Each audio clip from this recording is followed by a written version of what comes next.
What's up YouTube, we're back with another YouTube video, and today we're going to be doing a guide for the K1 Crew Quarters Legend Lost Sector, which is located on the moon. So go to your destinations, bottom right, spawn in on the moon, just spawn right here in Sanctuary, and just go straight left, and then I'll show you how to get there, just in case if you don't have that little waypoint to guide you like I do.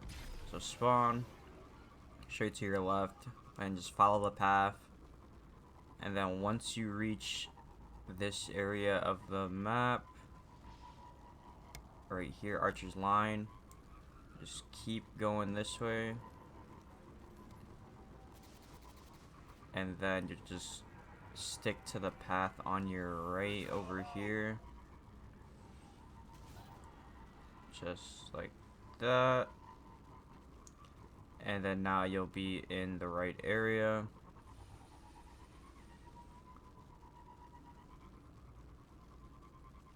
And then from this point on, just go straight to your right once you reach Hellmouth. And here you can see where the Lost Sector flag and where the Lost Sector is located. Now, if you don't see this flag here or the little icon on your mini-map right here, that means you haven't unlocked Legend and Master difficulty yet. So to unlock that, you have to complete it normally, and then you'll unlock Legend and Master once you kill the boss and loot the chest at the end. So we're gonna just run down here for a little bit,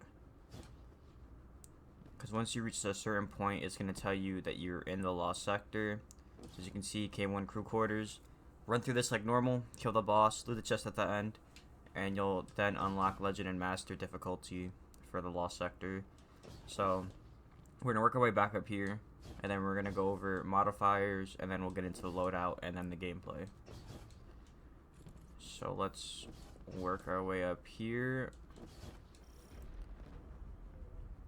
So here's our modifiers. Today we have shielded foes. You'll face combatants with solar shields, locked loadout, extra shields, equipment locked. We got limited revives. We have barrier and overload champions. Arc threat, 25% increase to incoming arc damage. So this is damage dealt by the enemies. Hot knife, shanks now have solar shields. Overcharged weapons, weapon overcharges from the seasonal artifact are active in this activity. And kinetic weapons do increased damage when your subclass element matches an active surge. We have an arc surge, 25% increase bonus to outgoing arc damage. I really hate, like, this is something that they have with the AI just standing there. Then we have a Void Surge, which is 25% out, or a 25% bonus to outgoing Void damage. And then we have Overcharged Glaive, which is 25% bonus to Glaive damage. So Arc Surge and Void Surge are two buffs for us. So anything that does Arc and Void damage is going to be increased. Now, recommended power 1830, but 1815 and above you should be fine. Enhancement cores are uncommon, and if completed solo, exotic chest armor is rare. So if you're like me and you play Hunter mainly, then the new exotic from this season has a chance to drop, obviously today or anytime there's exotic chest armor. So let's see if I get lucky today and get that. But now we're gonna go cut into the loadout, and then after that, straight into the gameplay. So this is Monkish Jam from the future again, and pretty much I just want to point this out. So I know I said hunters have an exotic chest piece, and I was wrong. That's actually Titans that have a chest piece, so I just want to clarify this. It's actually arms that hunters need to get for the new exotic. So if you're a hunter, you want to look for arms whenever that is, and then if you're a Titan, you want to look for when it's a chest piece. And then warlocks you want when it's dropping helmets. So just to keep that in mind. I know I misspoke. I don't know why I thought this was a hunter chest piece when we have arms. So just keep that in mind. I'm just correcting that right there, just to make sure there's no other questions about it and everything. Just to clarify that right there. So let's continue with the video. So here's the build slash loadout that I have put together here. So just so you can see, Void subclass, Shadow Shot, Mobius Quiver. Then we got Marksman Dodge with Triple Jump, Snare Bomb, and Vortex Grenade. Then for the aspects, we have Vanishing Step with Silex Executioner. Then for fragments, we have Echo of Expulsion, Echo of Remnants, Echo of Undermining, and Echo of Reprisal. Now, for weapons, I recommend just any auto rifle for barrier auto rifle. but in my case, I'm running Duty Bound, and I'm running this because with backup mag, you can have 57 shots, and I don't know. For me, I just like having a lot of ammo. That way, when it comes to dealing with barrier champions, if you use something that has a low mag size, the last thing you want to do is reload while you're shooting the shield, and the boss slash champion just ends up healing. That's just super annoying, and I never want to have to deal with that.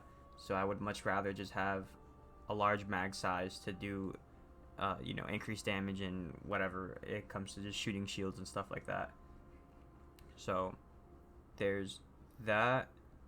In terms of anything else, really, you can just use whatever you want. Like I said, Vorpal Weapon, by the way, is also a good perk to have for dealing with champions, because when you do increased damage against bosses, but you also do increased damage against champions, so keep that in mind. For my secondary slot, here you can see Le Monarch, which is a very good void bow. In my opinion, this is one of the best weapons in the game too, because if you're doing end game content with champions and you see overload champions and stuff like that, they're super annoying in my opinion. I really hate overload champions, and Le Monarch just makes it super easy to deal with them. So that's why I'm running Le Monarch. It's kind of like my go-to when it comes to overload champions. And if you can run it with Void subclass like you can see today, it's very powerful when you're matching it with things like Falcon and you're getting good synergy.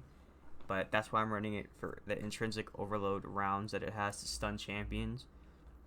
Then Retrofit Escapade, it's just a heavy that I have. You can use any Void machine gun. To be honest, I'm just running this one because it's a Void one that I have crafted, and it has 4 times the charm with target lock, and that's pretty much it. If you don't have a Void machine gun, just use whatever you want, preferably something that's Void at least, so you can get some synergy going. But again, use whatever you want. Now, when it comes to my armor, for the helmet, we have Ashes to Assets, and you gain bonus super energy on grenade kills. Again, speaks for itself. Void Siphon and Kinetic Siphon, rapid Void weapon final blows create an orb of power, and for Kinetic Siphon, rapid kinetic weapon final blows create an orb of power. So again, we're just using weapons to generate orbs. As you can see, here's my kinetic weapon, and these 2 weapons here are Void weapons, so everything will generate orbs pretty much. You don't have to worry at all pretty much about generating orbs with weapons. Then when it comes to arms, you can see we have Firepower, which is your grenade final blows create orbs of power. So again, we're generating orbs with weapons, but we're also generating them with grenades. Grenade Kickstart, when your grenade energy is fully expended, you gain grenade energy. So again, we're using our grenade to generate orbs, but we're also getting grenade energy back with using our nades. Then Void Loader, and to be honest, I just put this because, as you can see, when you follow exactly how I have everything here, I'm only left with 1 energy slot, and you can see I have Fastball, I have Void Loader, and Void Dexterity. And looking at all of them, I was like, I might as well just use this, because if I'm using a bow for 99% of the lost sector, a lot of the reload is just putting another arrow in. So I was like, I might as well just increase the reload speed and make that a little faster. So that's the thought process behind that. My chest piece is exotic, and it's Falcon's, one of the best hunter exotics in my opinion. And the main perk is See Me, Feel Me, and it says after being invisible, your void weapons gain volatile rounds. And this is very, very useful when it comes to endgame content and everything, because pretty much go invisible, come out of being invisible, and after you get a kill with any void weapon, it'll put you back to being invisible, and you also gain volatile rounds. So that's super helpful. Volatile rounds just help you do increased damage, but also giving you an AoE effect, an area of effect, and you can pretty much just, get rid of large groups with volatile rounds. So it's pretty useful. Then in terms of mods, we have Charged Up, which increases the maximum number of stacks of armor charge you can carry by 1. And then we have 2 arc damage resistant mods, and I just have this because the lost sector is a fallen lost sector, so we're going to be taking a lot of arc damage, and one of the modifiers is that arc damage is increased, so that's why I decided to just throw that on. Leg armor, we have Better Already, which is your health begins to regenerate immediately after picking up an orb of power. Again, we're generating a lot of orbs. There's going to be orbs on the ground. If, let's say I'm low and I'm about to die and I see that there's an orb there, I can run, pick that up, and know that I'm about to heal. Void Weapon Surge and Kinetic Weapon Surge. And to be honest, it's completely up to you. What do you do with these? If you're someone like me who's going to end up using just only the Monarch, you can just throw on 2 Void Weapon Surges. But my thought process behind this was, for example, let's say I'm fighting a barrier champion, right? I might start the fight with an armor charge, and I'm, using the Monarch because I'm just using it because, tick damage and everything. And then when they bring the shield out, I have to use Duty Bound to switch over to break their shield. It's the smallest nitpick in the world, but I want to make sure I'm still doing increased damage and stuff like that since I have the armor charge and everything. So my kinetic weapon will still have that bonus damage effect, and I can use it against the champion. Again, it's the smallest little damage thing in the world because 9 times out of 10, I'm going to switch back to the Monarch and keep shooting with the bow, but I'm only using the auto rifle to break shields.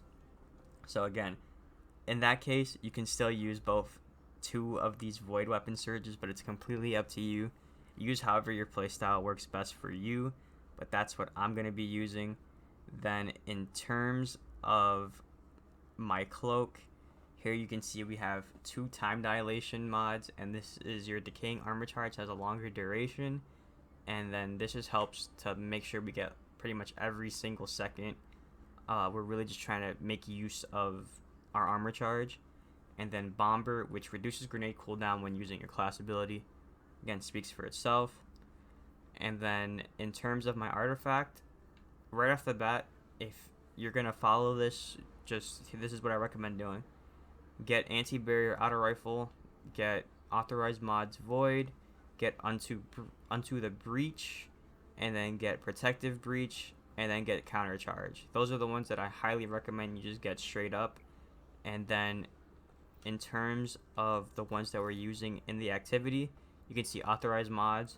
Some of these, for example, the Void Weapon Surge, it discounts it. Instead of costing 3 energy cost, it only costs 1.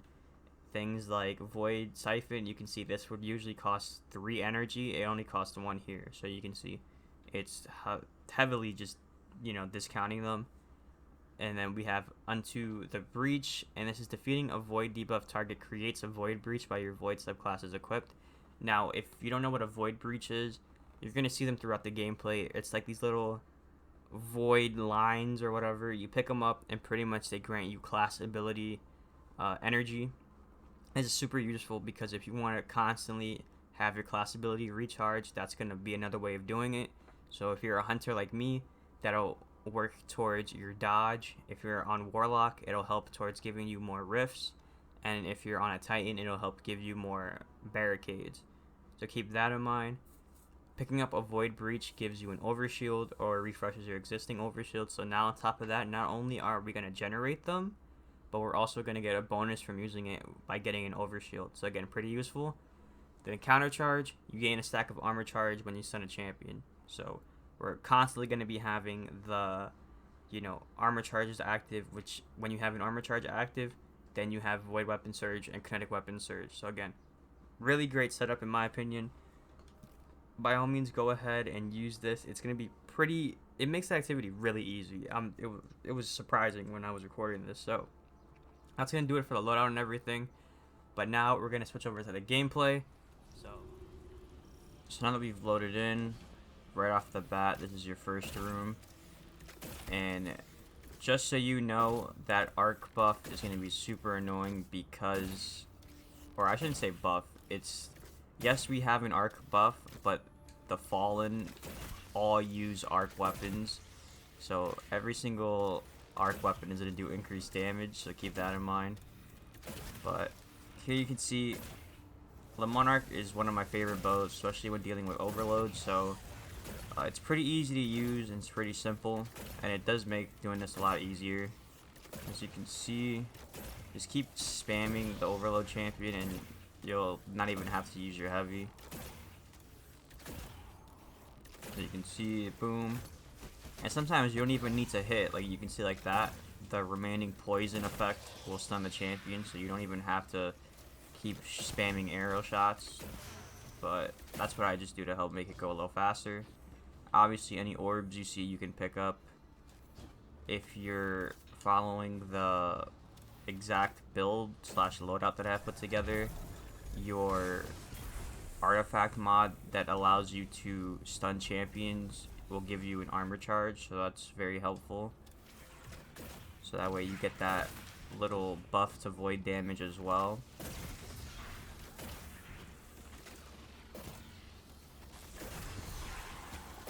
And you can see just, it's super easy. Not really giving me that much of a problem right now.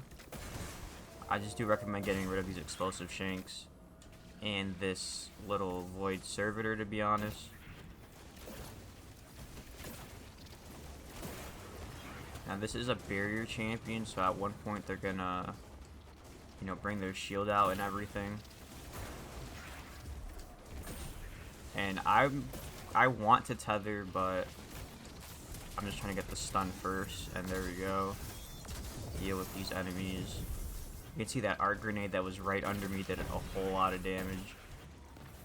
And that's really why you want to like kind of focus the servitor, just because if you don't, it's just gonna leave all those enemies immune and that you can't do any damage. And obviously you don't want that, because if they're all shooting arc damage at you and spamming nades, then that's obviously gonna be a problem. But as you can see, I'm also gonna pick up the void breaches here as we move around the room. That was pretty dumb of me. I almost died because of that, but just don't do what I did right there and stay invisible and then take a shot right next to an explosive shank. Let's just get this going right here for the overload champion. And you can see what I love about Le Monarch is you can do this from a distance. Like, I can be so far and I can still use it to great effect to stun overload champions. And overload scout rifle is also on the artifact this season, so you have two great options for overload weapons. However, I don't really like overload scout rifle just because, you know, you have to wait for the overload shot to charge up and everything, or not charge up, but you just have to wait in general, and there's like that little 3-second delay, and I'm just not a fan of that. I really don't like that. I'd rather just do something like this where it's one shot and then you're guaranteed to get, you know, stuns and everything. So you can see that we have another barrier champion. And again, I'm just going to be doing damage from a distance just because it's making enemies immune. I will take these chances here to do some damage against them.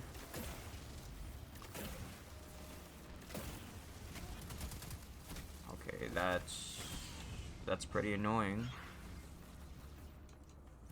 So you're not going to bring your shield out? Okay, there we go. I'm going to throw a nade. I'm gonna miss the nade. Alright, so yeah, that was pretty depressing, I'm not gonna lie. That's 100% on me. And now that we did that, let's start just trying to get rid of enemies that are around. Alright, yeah, I'm not having a good time right now. But we go again. There we go. Now we got only the servitor left. That was like what I was trying to do that whole time. There we go. You can see I've gotten so much heavier to drop too, but I just haven't been using it. I could use a whole lot of it right now, to be honest, if I just wanted to kill ads and stuff.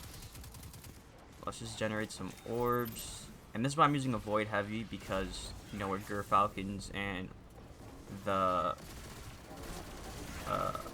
volatile rounds, that's what it's called. I was gonna call it destabilizing, but I can just take advantage of that little extra damage buff and everything. Pretty useful. You can see we have a barrier champion back in the room. Use some heavy on that.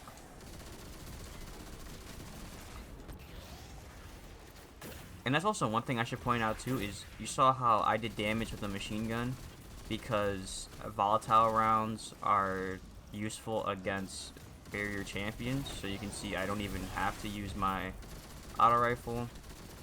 But that's just another thing to keep in mind. I'm trying not to die right there.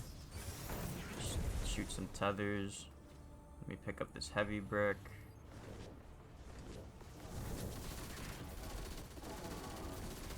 Deal with those enemies. I'll just kill this drag and then get the buff real quick. Probably should have done that before tethering, so I would do a little more damage, but you live and you learn. Let me reload.